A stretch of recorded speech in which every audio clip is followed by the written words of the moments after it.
70 anos de Emei Monteiro Lobato.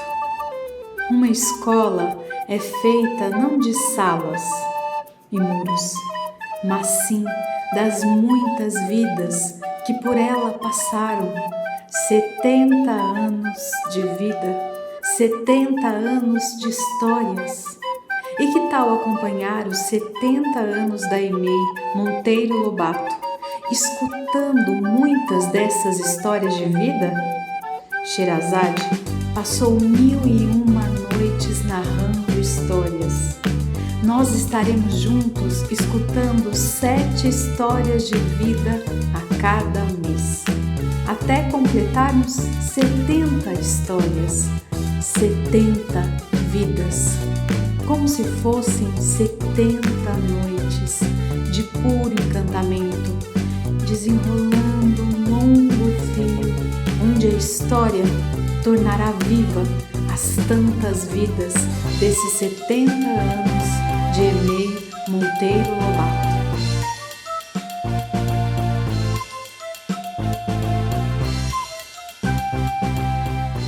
Eram 2 Josés e uma mãe. Certa vez, a mãe, cansada do marido violento, fugiu com os 2 Josés. Já combinada com uma amiga, tirou sofridamente um José seu, 2 pedaços seus, um de cada braço seu. José Antônio era um dos Josés, e essa foi sua primeira e dolorosa separação, ao passo que outra ainda estaria por vir. José Antônio foi criado, então, por um casal de fazendeiros, em Monte Santo, entre matos e caatinga, sem nada saber de seu outro irmão, José, e sua mãe, de 2 Josés. Cresceu feliz. Gostava quando desciam a serra de Monte Santo, uma única vez por semana. Era um acontecimento. Outro acontecimento foi começar a escola e ter uma professora só sua, pois foi essa professora quem um dia indagou José. José, por que seu sobrenome é diferente dos seus irmãos, da sua mãe e do seu pai? José nem sabia o que dizer.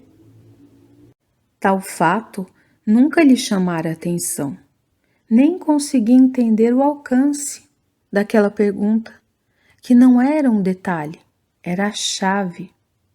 Eis José, com uma chave na mão.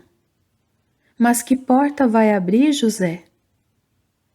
Eis que a professora chama seu irmão mais velho, e ele conta toda a história que nunca contaram a José. José abriu uma porta dolorosa, que por um instante ele desejou fechar. Mas José era corajoso, e depois de abrir a porta, soube de tudo e tomou a grande decisão. José soube que a família que o adotara, que ele considerava tão sua, não mudara seu nome para não dividir herança. Aquilo, para José, era demais. Tomou a grande decisão. E mesmo sem cavalo, José galopou para bem longe. Tinha ouvido falar de São Paulo. Ele só tinha 15 anos e veio com a coragem e a solidão, e no bolso a indicação de uma pensão de um conhecido do conhecido que ficava no Brás. Essa foi a segunda e dolorosa separação. Mas quem disse que o dono da pensão aceitou hospedar um menino, um menor desacompanhado? Acontece que o dono da pensão ali não morava. Sua casa ficava por perto. Então, depois de tudo fechado, lá ia o dono da pensão para sua casa. Os funcionários, com dó do menino José, correram atrás dele. José, forramos o chão da cozinha com jornal. Você dormirá na pensão, mas antes que o sol nasça, você precisa sair, José. E para onde vou? Disse José menino. fique na Praça da Sé, até quando a noite cair. Faremos um lanche para você, uma bengala com mortadela. É o que podemos oferecer, menino. Depois que a noite chegar e o dono da pensão for para sua casa, abriremos a porta e você poderá dormir no chão da cozinha. O menino José aceitou, mas perdido ainda vivia. Nunca antes tinha estado numa cidade tão grande, tão cheia de carros. E como é que se atravessavam aquelas largas ruas? José pensou que uma hora os carros iam parar. Tinham que parar. E assim ele primeiro parou e esperou. Quando enfim não viu nenhum carro, sentiu-se aliviado e atravessou, mas de repente apareceu uma Kombi buzinando e quase o atropelou. O motorista reclamou: "Não viu o farol?" "Farol?" pensou José. "Farol de dia? Pois já não está tudo mais que alumiado pelo sol mesmo?" Farol, para José, era o lampião. Mas como nessa vida tudo se aprende, e é muito mais fácil um cabra do mato aprender a viver em cidade grande do que gente de cidade viver na sabedoria do mato, José logo foi sabendo das coisas. Porém, continuava ali, na Praça da Sé, com a bengala de mortadela que os trabalhadores da pensão compravam, fazendo uma vaquinha todo santo dia. E à noite, dormindo no chão da cozinha, sem banho e sem comida. Todavia, numa dessas tardes na Praça da Sé, o coração de José acelerou de medo. Um sanfoneiro que tocava na praça não parava de olhar o menino José. E agora, José? Ele foi arredando para perto das escadarias e pensou em refugiar-se na igreja. O sanfoneiro, então, disse ao menino José: "Mal eu não vou lhe fazer, menino. Pelo contrário, estou vendo que tu precisa de ajuda. Se não tem quem lhe dê essa ajuda, então precisa mais do que depressa voltar para o seu pai e para sua mãe, menino." José olhou fundo na menina dos olhos do sanfoneiro e soube, de algum modo, que ele lhe dizia a verdade.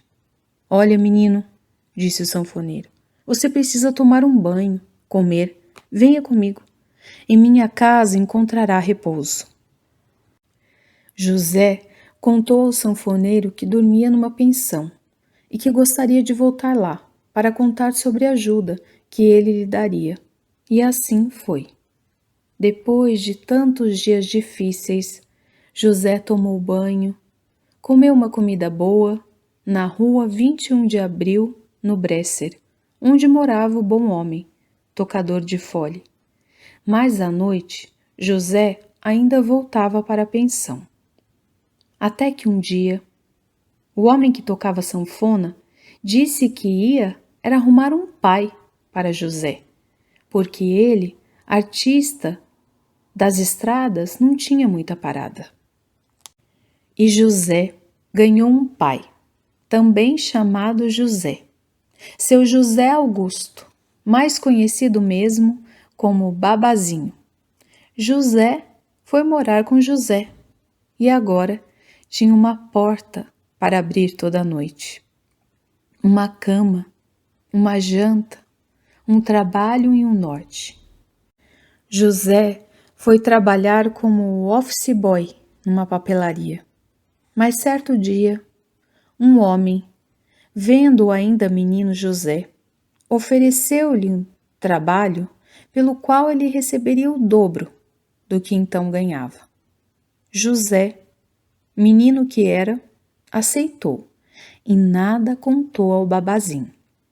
Passou a trabalhar como metalúrgico, mas sem registro, sem nada. Foi então que ele machucou a mão e o homem que tudo prometera o mandou embora sem receber um tostão. Só então Babazinho soube do acontecido e foi ensinando ao menino as espertezas da vida e dos caminhos. foram tantos caminhos que levaram José a outros trabalhos, ao casamento e muitos filhos, netos e bisnetos. Um trabalhador brasileiro, depois de muitas léguas, de bodas de ouro e partida dos seus, ainda trabalha? Então, seu José, depois de já ter perdido sua primeira esposa, de já ter tantos netos, bisnetos, e de já ter encontrado a Edna, seu amor, seu segundo casamento, ainda se perguntava: e agora, José? Você, que é um trabalhador brasileiro, desde menino, José, trabalhando, ainda procurando trabalho, José? Um amigo seu indicou-lhe o trabalho de vigia.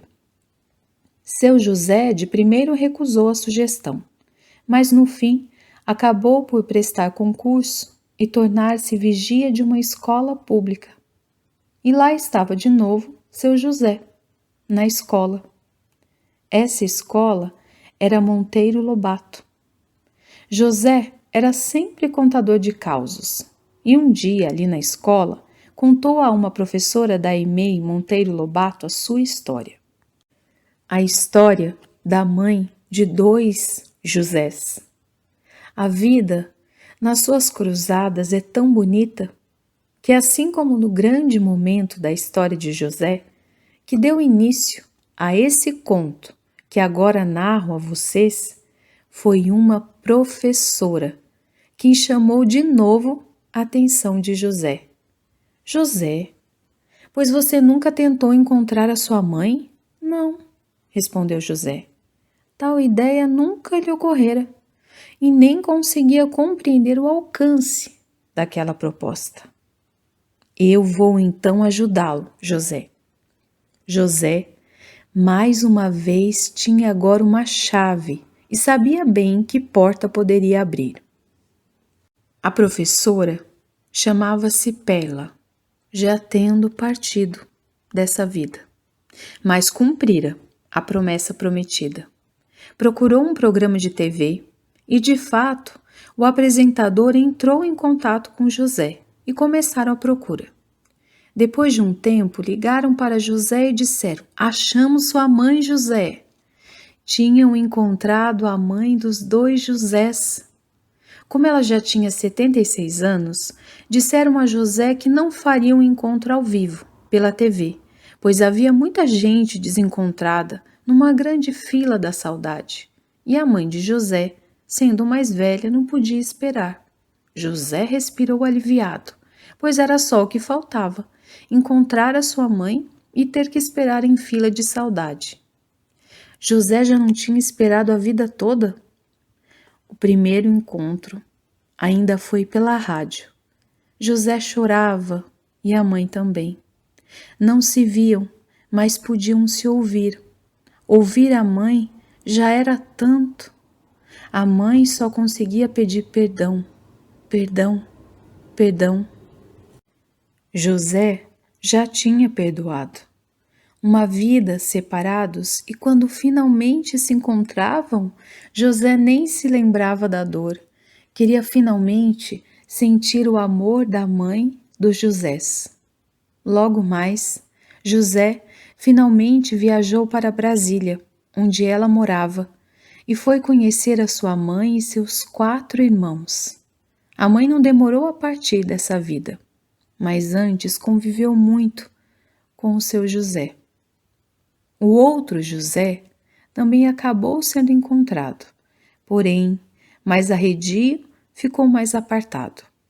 Mas o nosso aqui José, aquele que jamais desiste, vez ou outra encontra seu irmão José, que do Nordeste nunca quis sair. José ainda trabalha na EMEI Monteiro Lobato e continua contando a sua história, porque uma história é tudo o que se tem. E como disse ao José, quem gostar de você só pode gostar pelo que você é. E seu José, que é tanto com quanto, vive pelo tanto que recebeu e deu, mas vive de pé no chão, no agora, Não é, José?